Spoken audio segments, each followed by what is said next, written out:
Pertanyaan pertama, sepupu saya ikut paguyuban Kasundaan. Mungkin kalau di Jawa ada Kejawen, kalau di Sunda ada Kasundaan. Di dalam pertemuan rutinnya diajarkan tentang ilmu makrifat. Di rumahnya ada aktivitas bersama kelompoknya seperti nyenget dupa, susuguhan, bunga-bunga dan lain-lain. Waktu ritualnya dilakukan setelah maghrib sampai menjelang pagi. Mereka tidak melakukan sholat, puasa, tetapi mereka mempercayai bahwa Tuhan itu ada di sekeliling badannya dan menganggap Tuhan itu adalah kita. Bagaimana cara menyikapinya sedangkan sepupu saya itu sudah berkeluarga dengan 2 putri? Ya, pertama, rumusnya seperti yang sudah kita sepakati bersama, bahwa kalau kita melihat kemunkaran, ubah dengan kekuasaan, kalau tidak mampu dengan lisan, kalau tidak mampu dengan hati. Kalau orang di usia seperti itu masih tanda petik dalam kesesatan, memang hanya doa yang bisa kita panjatkan. Karena orang seperti itu udah settle dengan kesesatannya. Makanya zaman Rasul tipe seperti ini banyak. Wala in sa'altahum man khalaqas samawati wal ard la yaqulunallah. La yaqulanallah. Kalau kamu bertanya siapa yang menciptakan langit dan bumi, mereka katakan Allah. Tetapi pengabdian mereka bukan kepada Allah gitu. Nah, ini persis seperti itu ya. Jadi kalau bicara sesatnya mah enggak usah dibahas lagi dah. Sesat ya. Bukan berarti saya memerangi orang Sunda, bukan. Mau Kejawen, mau Kasundaan, dah sesat lah ya, sama kan gitu. Itu artinya meneruskan kebiasaan nenek moyang ya. Alhamdulillah sekarang mah udah banyak sekali perubahan.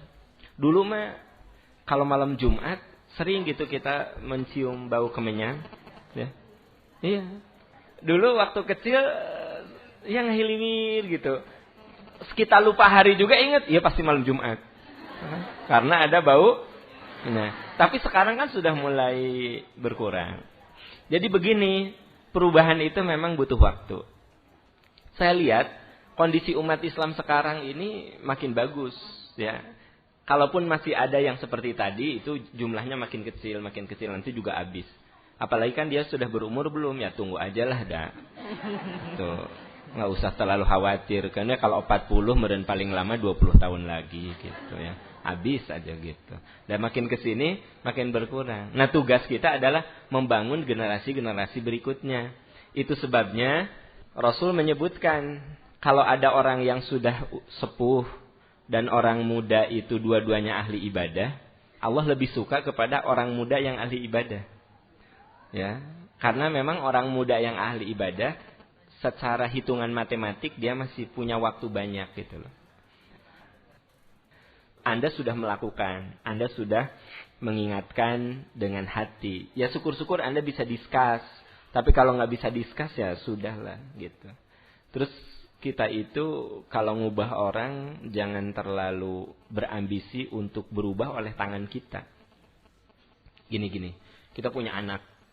Kita harus berusaha anak kita itu soleh. Tapi juga jangan terlalu berambisi bahwa dia akan berubah dengan tangan kita. Mungkin oleh gurunya, mungkin oleh temannya. Ibu-ibu saja insaf bukan oleh suami ibu. Nah, ibu tuh insaf bukan oleh tangan suami ibu. Suami ibu udah gak mempan. Ada beberapa suami yang curhat sama saya. Pak Am, terima kasih istri saya banyak berubah. Padahal yang Pak Am sampaikan itu persis seperti yang saya sampaikan. Tapi saya mah tidak dipercaya Pak Am. Gitu. Saya teh udah bilang gini. Ma, ya. Kalau mengeritik suami teh jangan terlalu tajam gitu.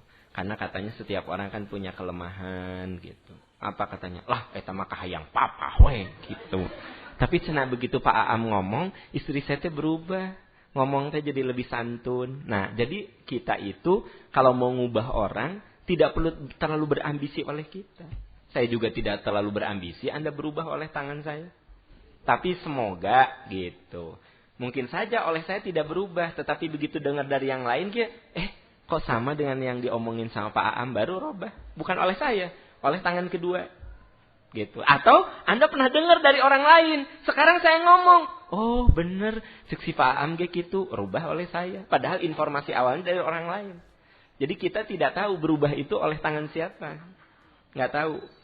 Memang berubah oleh Allah. Tapi maksudnya melalui siapa kita nggak tahu gitu. Kita nggak tahu. Jadi Bu, Pak, kalau kita punya anak, kita menginginkan anak kita soleh, ya itu wajar dan harus begitu. Tapi jangan terlalu berambisi bahwa anak kita itu soleh dengan tangan kita.